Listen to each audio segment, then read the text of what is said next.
All right. Hey, everybody. We're back. I hope you had a good lunch. I hope you had a chance to watch those spotlight videos and Dana's video and Matt's video as well. I hope everything worked as well as it could. Speaking of which, we have our next speaker, Karin Jones, took the amazing precaution of actually renting a hotel room so she could have better connectivity, and it was not as promised. So we are always have another iron in the fire, and we have the dress rehearsal recorded, and it was a really great shot. So rather than frustrate us all with intermittent connectivity, she'll go live for the Q&A. So that's what you're seeing. You'll be watching the recorded version, and then we'll go live to Q&A. So I'm going to introduce our next speaker, Karin Jones. Prior to receiving her MFA in craft from Nova Scotia College of Art and Design in 2018, our next speaker, Karin Jones, spent over 20 years as a goldsmith and independent artisan. In 2007, her work began to move away from traditional jewelry and into sculpture and contemporary art. Her most recent work deals with the ways historical narratives shape our sense of identity. Karin's work has been exhibited throughout the US and Canada, as well as Finland, Japan, and South Korea. She is currently Department Head of Jewelry, Art, and Design at Vancouver Community College. Welcome, Karin Jones. You're in for a treat. Okay, hello everyone. As you've just heard, my name is Karin Jones, and I'm speaking to you from the unceded territories of the Upper Similkameen and Stolo First Nations in what settlers have named Manning Park, British Columbia, Canada. My talk is called Are Some Ideas Too Big for Jewelry? And I'm hoping by the end of it, you will have a bit of an idea what my answer to this question is, and perhaps be open to discussing some of your opinions related to the subject. Sorry, I've got paper here and okay, so it's hard to know where to begin a talk like this because it's relatively short and I've had to cut out some parts of my career. I spent many years as a traditional goldsmith and jewelry designer before learning Damascene inlay in 2007. This is an age-old technique for inlaying silver and gold on steel. Using steel allowed me to work on larger objects, and my work quickly gravitated away from jewelry and towards sculpture.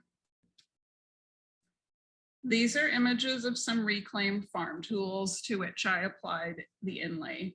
I was living on Salt Spring Island at the time, an expensive rural paradise where many urbanites had moved to fulfill their dreams of organic farming and living close to nature. And with this work, I was reflecting on the irony of a lifestyle that romanticized something that had previously been backbreaking labor for those who had no option. I felt this work was my most successful so far at conveying ideas visually, and I was delighted to be part of a group show at the island's only non-commercial gallery. In jewelry school in the early 90s, I had learned that jewelry could also convey concepts and ideas.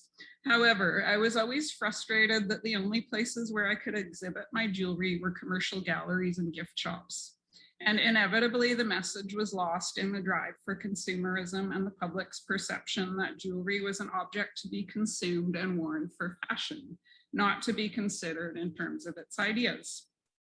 The success of this series of farm tools spurred me to want to learn more about art as a visual language, and I began to look for an MFA program where I could hone these skills.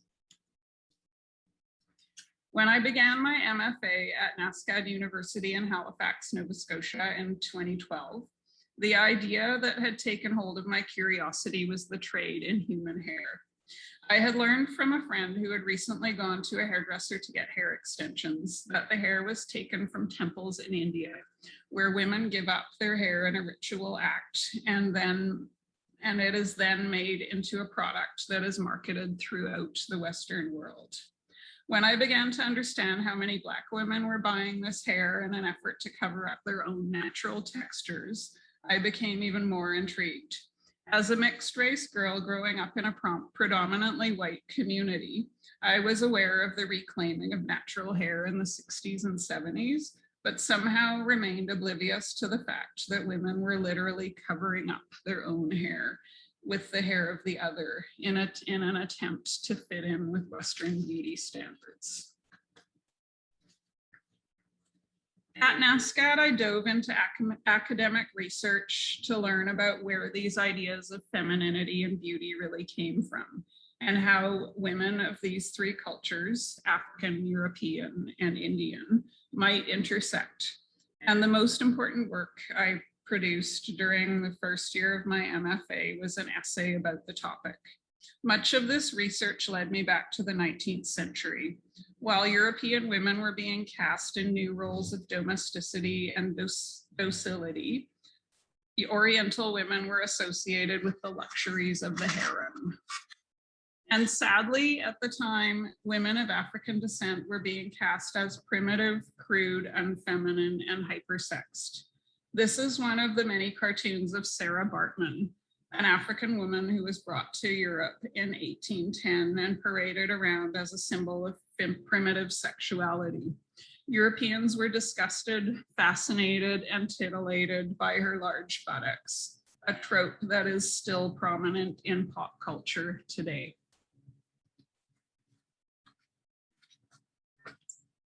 Whatever the fascination was, disgust or titillation, Bartman's silhouette seemed to have some influence in European fashion as the bustle grew bigger and bigger throughout the 1800s. I made these two brooches to explore that relationship. They're also a self-portrait in a way, as I am a product of both African and European culture, and I liked the idea of these two figures, one reviled and the other revered, looking each other in the eye. This pair of brooches is called Pride and Shame. But back to hair. I was really trying to find a way to speak to hair in my work, and it really did take me in multiple directions, exploring my cultural and racial identity. As a jeweler, my first impulse was to use Victorian hair jewelry as a starting point. I bought some synthetic hair, the real stuff was way too expensive, and began to experiment, turning to old written patterns to try and recreate the intricate cords used back then. And while I think these are beautiful objects, they don't really say anything about the topic I was trying to explore.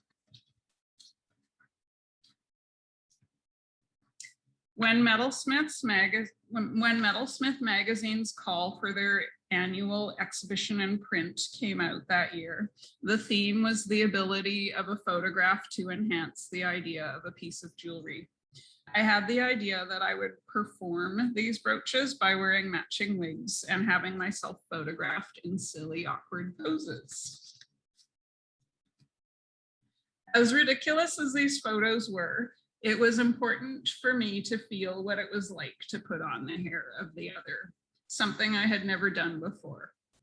And the first time I put on this blonde wig, when I looked in the mirror before my rational mind could kick in, my first impulse was, wow, I'm a glamorous white woman.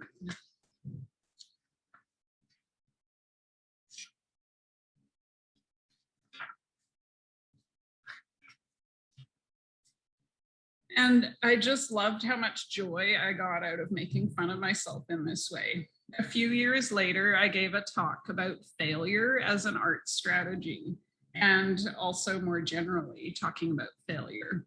And I recognized that because I spend so much time trying not to look ridiculous in public, there was a real pleasure in doing it on purpose and presenting my flaws and insecurities in public in a very controlled way. The photos didn't make it into Metalsmith, but have since been shown in several other exhibitions. And I had even more of a laugh when I Googled my own name a few years ago and found myself embedded in a sea of other blonde Karens.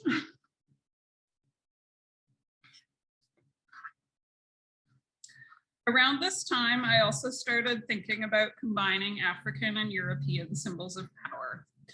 I also wanted to show African braiding as a craft as intricate and evolved as any European craft, and made this top hat out of hair extensions. I was still working with the synthetic hair and was using packages of hair specifically manufactured and marketed for braiding styles, a uniquely Black female product. Somewhere along the way, I also had an idea to make a Victorian morning dress out of African braids.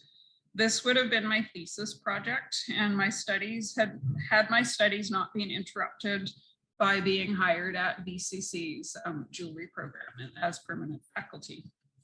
However, in 2014, I came across a call from the Royal Ontario Museum in Toronto for a commissioned site-specific work that would address the presence absence of Africans in Canada's historical narrative. It's a little known fact that there were enslaved Africans in parts of Canada from the 1600s until the abolition of slavery in the British Empire in 1834. And Canada was not always the haven for escaped slaves for which it had gained its reputation in the 1800s. However, my intention was not to bring this history to light necessarily, but rather to show how Africans, their labor and influence were literally woven into the fabric of the British Empire through the incredible wealth generated by the cotton trade. When we look at intricate historic garments in museums, we rarely see this history. What is being shown to us is the idea that European crafts, society, and ideas are more refined, beautiful, and evolved than those of other cultures. People are finally beginning to call this attitude what it really is, white supremacy.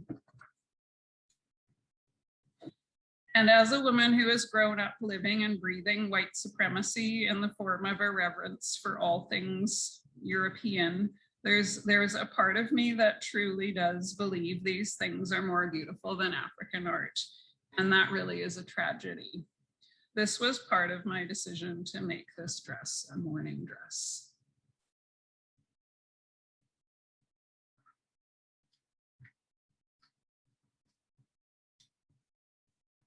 Lastly, to complete the installation, I scattered cotton bolls on the floor around the dress. This was to represent the idea that I'd been working with. Because so many aspects of our African cultures were lost during slavery, the most dominant narrative of who we are as a people has become the narrative of slavery.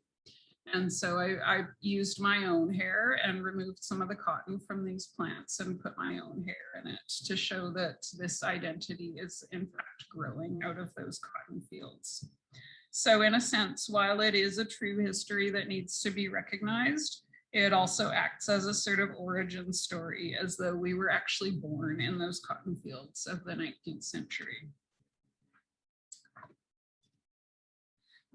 Part of the intention of the museum was to repair relationships with the Toronto Black community, and it was very rewarding to participate in events with community groups. I really had the sense that these women were proud of me, that I had put us into the institution, but this time on our own terms.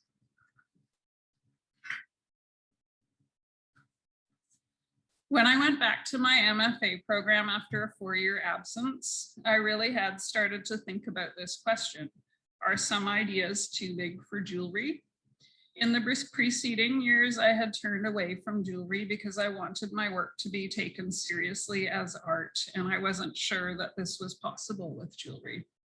However, I began to see this not as a permanent obstacle, but as a challenge to take on.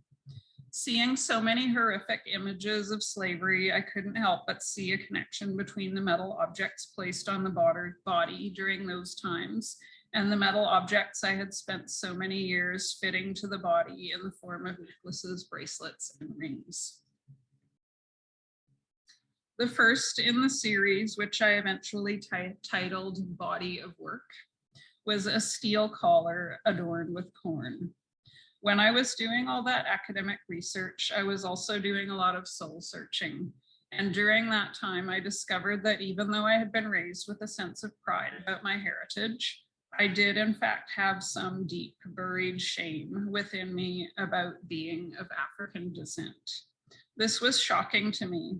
And at first I felt even more shame that this shame existed in me. It was something that I would feel like a twinge or a cringe that would come out when I encountered certain images. It was like a rock in my shoe. I could walk 100 steps and not feel it, but if I stepped a certain way, I could feel it there. I began to visualize it like a hard kernel floating around inside me, and eventually it became a kernel of corn. I really wanted to, instead of hiding this shame that I had, to bring it out to the surface, and that was one of the main reasons I've used it in my work. And it has become an important motif. And it also fit with other associations with corn, as it was a staple during slavery days and also considered a low food that I've heard British and German people talk about as a food only fit for animals. And indeed, that was how my ancestors were treated, like livestock. In addition to the handmade chains, which I fabricated and coated with a layer of rust, I also added leather from used horse tack, thinking about what materials would have been available to enslaved people at the time. And these large kernels of hominy also reminded me of cowrie shells that Africans would have been used to using in their jewelry and may have been missing in their new country, home country. And hair made its way into the work as well, in the form of dreadlocks that were donated to me by some friends in Halifax. This collar was made from a piece of angle iron, which I forged flat and shaped into a neck piece. So you can see the corner of the angle iron forms that seam along the center of it. And an arm from a scale, which I found in the metal scrap bucket in the jewelry workshop at NASCAD.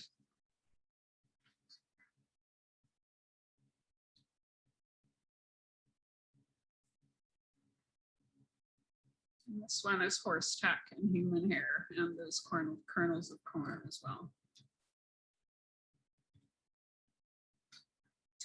Also, when I started thinking about taking on the challenge of using jewelry to express something really serious, I wanted to solve the problem of how to show it in a contemporary art space. One of the obstacles I had encountered in the past was that some curators would tell me they didn't have display cases or any means to show jewelry.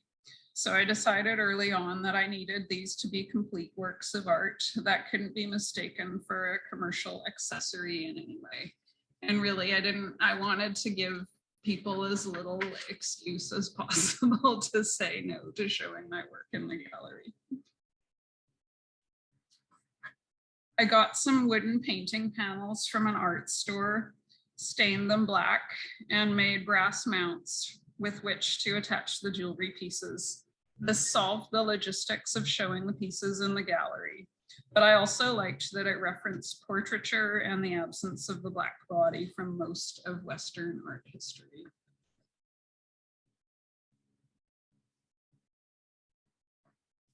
And this is an old horse's rein with horsehair and hominy.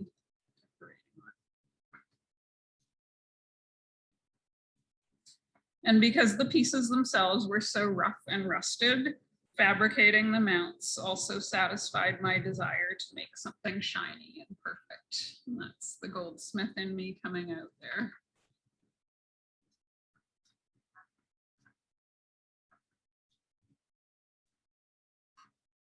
The other decision I made with this MFA work was to deliver my thesis statement orally.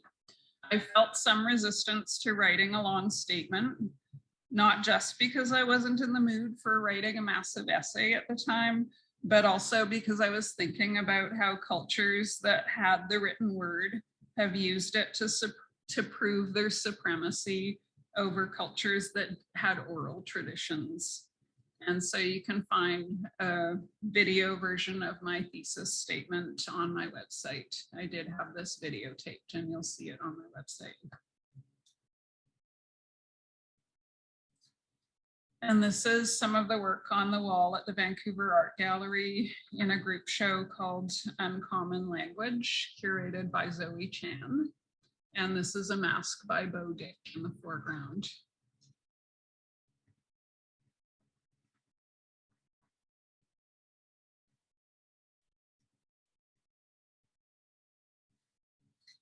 And because the show was made up of work from the permanent collection, I got to share the slate with some really big name artists. And the gallery ended up purchasing 5 of the 8 works for their collection, which was a real honor. And now, to present my current work, I'd like to show a short video that I made for a previous symposium using only images and music.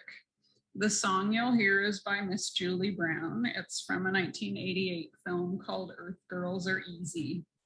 This is a series of work that I started a couple of years ago and have just picked up again for a residency I'm doing at the Burrard Arts Foundation in Vancouver. And it's funny when I look at my website and it says current work and it's been the same for 2 years. It just shows that I've actually been really busy running the VCC jewelry program. And so my work takes a lot of time to develop. So watch for new images of it in the next couple of months. And I just wanted to just give you a quick trigger warning. The first couple of images in this video are of Nazi propaganda photos. I hope they don't offend you in any way. So here we go. This is the end of the presentation.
That was great. Do we have Karin back?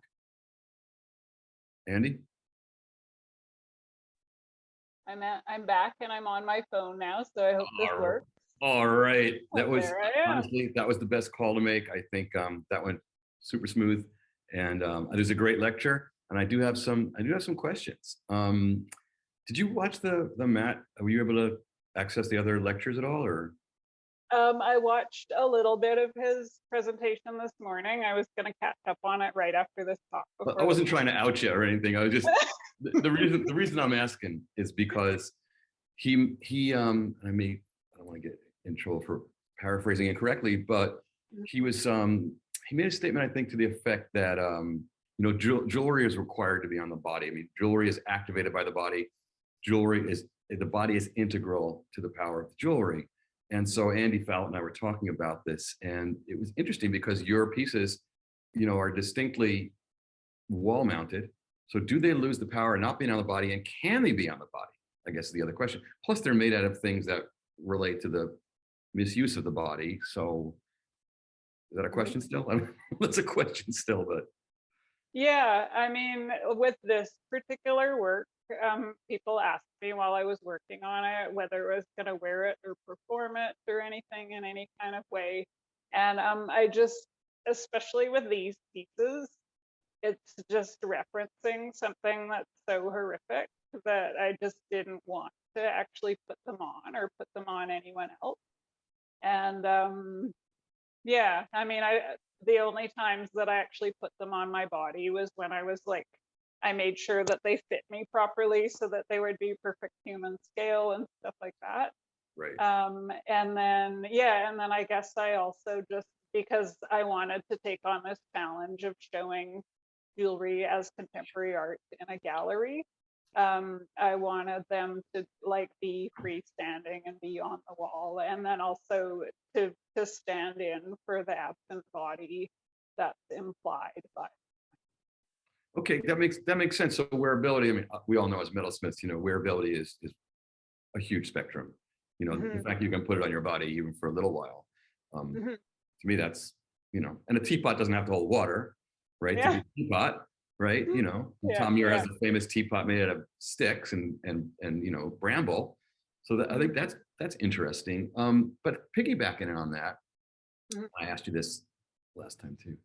So the mhm, title of your talk asks, can the kind of big question, be contained in jewelry, right? mhm, mhm. I'm not off base on that one, right?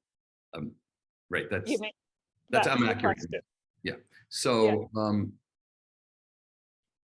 So does that transfer to jewelry that is worn almost carelessly or as adornment on the body? I mean, can something like a smaller brooch that's not like sighted on the wall or sighted within a context of gallery space or museum space, can that still carry, in your opinion, can that still carry the big idea? Yeah, yeah, I mean, I think it can. And I think part of the reason that I named this lecture that as a question, partly because when Carrie Udonis wrote an article about my work for Art Jewelry Forum, she picked that out of our conversation and chose it as a title for that article. And then I also thought it would be a good title for this talk because I guess I always feel like there's some unresolved question for me around that.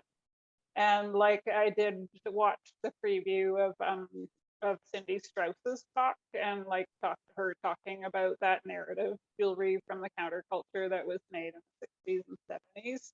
Right. Yeah, like those pieces, they really were just like these small pieces of art that contained a really strong message. And I think for me, the question and the reason that it's still so ambiguous is because I have never really found for myself a venue for showing work that could be worn on the body and that people would take seriously. And that might be because I'm in the bit of a backwater of Vancouver. No, I don't But think so. No. yeah, I don't know. I just feel like somehow it's just always been unresolved for me, and maybe because I have also spent so much time in traditional jewelry and to how that's such a completely different thing from what I'm doing now. I guess it's just sort of an edge that I'm trying to play with and that I'm trying to find my place in. I mean, I think it's fair to say that, jewelry can hold a big idea. Doesn't have, I mean, there's different types of jewelry, there's different types of everything, but jewelry seems pretty interesting in that spectrum, from just crass materialism to Mhm. almost just pure conceptuality. There's a lot going on that spectrum. Yeah, Um, exactly. the other thing I noticed, and I asked you this before too, but there was a piece that was built, the corn and the steel. That's beautiful work, and I'm also kind of curious about the hominy. But first, Mhm, you were missing a kernel, mhm, and we talked about that, and you said that was a purposeful missing of the kernel. And can you just mhm. kind of elaborate Yeah, that a little bit? yeah, and I also wanted to talk about this because before my laptop conked out, I noticed there was a question in the Q&A about that from another attendee. And yeah, that missing kernel was partly like with that particular piece because it was the first one from this series, and because I am, as you've seen from my Damascene work, I am quite a perfectionist, and I'm really into Beautiful. perfect technique and everything. Yeah. So that with that particular piece, I was really trying to loosen up and intentionally make it imperfect, but also because I wanted those pieces to be like rusted and weathered and like to look like they'd been through a lot and had maybe been dug up somewhere as like some piece of history that had been buried for a while. Yeah, so that was. Well, that's interesting because when I first saw those images of the Damascene, yard implements or garden tools, I mean, it's just such a powerful image, and it works for me on a lot of levels, and one of which is the goldsmith, of course, and everything's so tidy and sweet. And you just were talking about kind of an archaeological side to the other work, as if it was excavated, and yet those pieces, those implements, I imagine you bought them new, right, and then worked them. So, did you think at all about another series, or that series as being more layered after the Damascening is done? More processing of time on them. Yeah, and actually some of those pieces, like the first shovel that I made was a new object that I had bought, but then other ones like the scythe and the bill hook, Oh, they were. actually, yeah, most of them were actually pieces, rusted pieces that I found in a scrap heap. And then in order to do the Damascene on them, you need a fresh surface. So I had to completely clean them up and sand them down and everything. But I think what initially drew me to Damascene was looking at Japanese metalwork and Japanese sword fittings, and it was really that combination of blackened steel and bright gold and silver that drew me to them. So that was why I wanted to recreate that with those pieces. And I think it might look interesting with rust as well, but I was way more drawn to that combination. Yeah, I mean, I think they were gorgeous. I mean, gorgeous pieces, and especially, the references are clearly there, right, to the other work, and that graphic black and, or I guess blue, dark, you know, steel blue Mhm. is right on the money. So just go back to the corn for 1 second, because, and this just occurred to me. So, I mean, hominy is processed corn, right? Why or? Well, the hominy that I've used, they're actually quite large kernels. So it's actually a different variety of corn than the corn that we're used to. So is there a reason you chose hominy? Because, I mean, why? I mean, you have the corn kernels in the one work and you have hominy in the other work. And besides from the visual distinction or the power of the size or texture or some other, is there something on the more conceptual level why you chose the hominy? No, it was just like a different, it was like you said, visual. And it was funny because when I was working with the smaller corn kernels, and that is just like basically popcorn from the supermarket, somehow I had in my mind, like I was picturing, like I knew that these large kernels existed, even though I can't say where I would have seen them before. And then I was looking all over for like, where would I find that? And I ended up finding a bag of them in this tiny little Portuguese grocery store in Vancouver.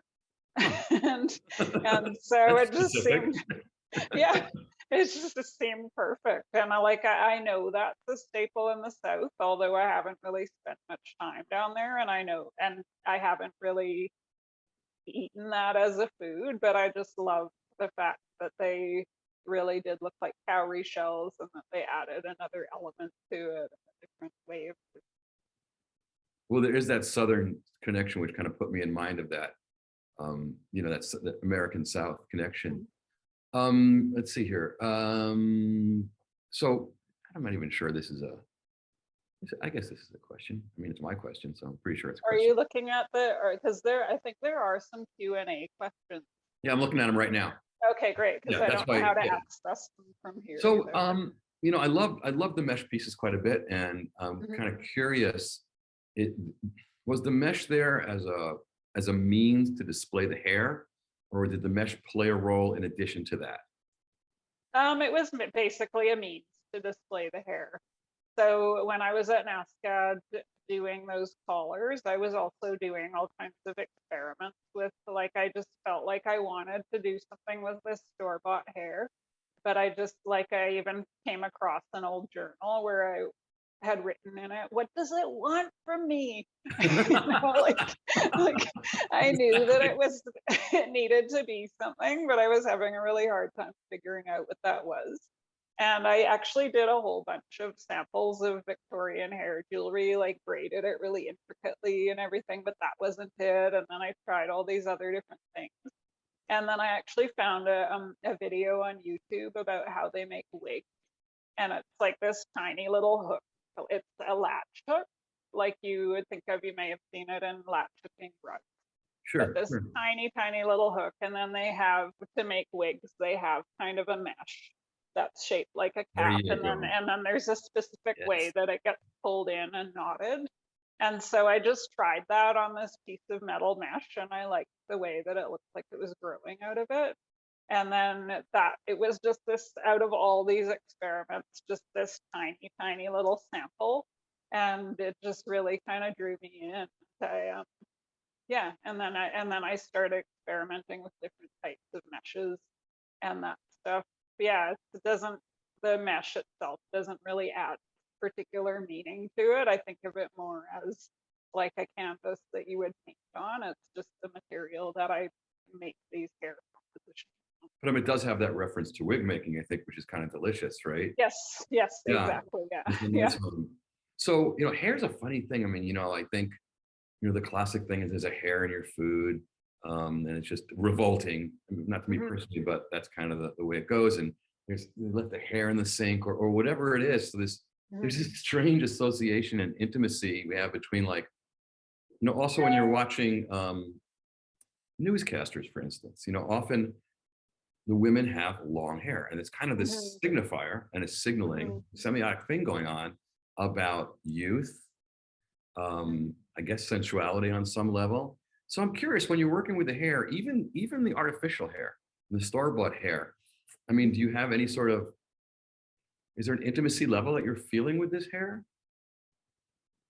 Yeah, yeah, there is definitely. Because, and that's the interesting thing about that store-bought hair. It's like the first initial idea that I thought was so interesting about it is that most of it comes from Asia, and then it becomes, it's this anonymized thing, like it's somebody's body part, but then it just becomes a product. And so you have no idea who that hair is coming from. And then on top of it, with the blonde hair, it's like completely bleached to hell, so any kind of personality is removed from it. Ooh, ouch. And yeah, and then but then also when I'm working with Apologies to the blondes out there. Just want it, yes, I know, I disclaimer. actually was gonna check if any of the blondes were offended by that, because that would be an interesting It would be. conversation too. Yeah. But yeah, when I'm working with the hair, I do feel like it is a nice, like it's a pleasurable thing, and it's because it's so tactile and silky. But then, and then every now and then there's like a little hair that's a little bit more wiry or stiff that you think, oh, maybe that was a gray hair that got in there. Interesting. Or there's like one little dark one, and so it's like there are these tiny little things in it that show that it actually is a natural material, and then it's not 100% uniform. Yeah, it's bizarre. It's funny when occasionally I go off into this kind of bone area where I'll make something with bone, and Mhm, especially using snake bone, people have a real revulsion.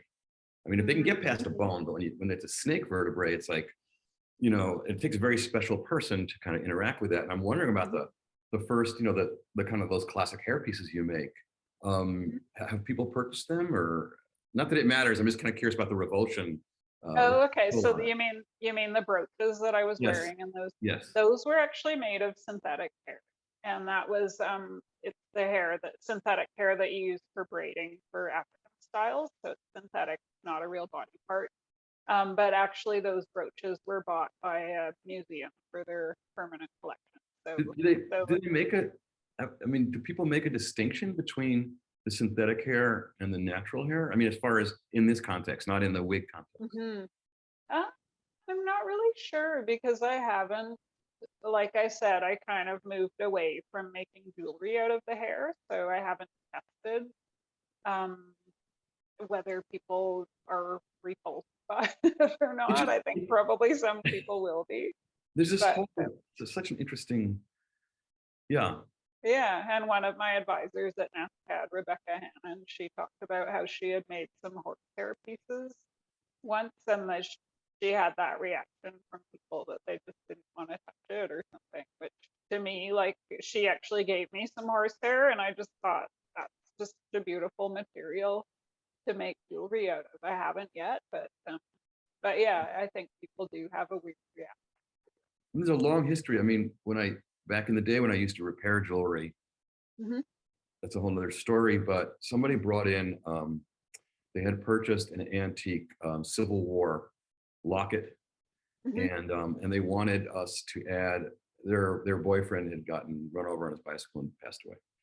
And so they had some very specific things, a picture of their loved one Hmm. and a big braided locket of their hair, and adding that all together. And it was just so, that's why I asked the intimacy thing. It was such an intimate Hmm. experience, especially Hmm. knowing that that person was gone. Yeah, exactly. So Yeah. have you Yeah. And researched out that stuff, or sorry. have you researched out the Civil War, that kind of those memento mori pieces, or? Well, I did do a fair amount of work on like Victorian hair jewelry.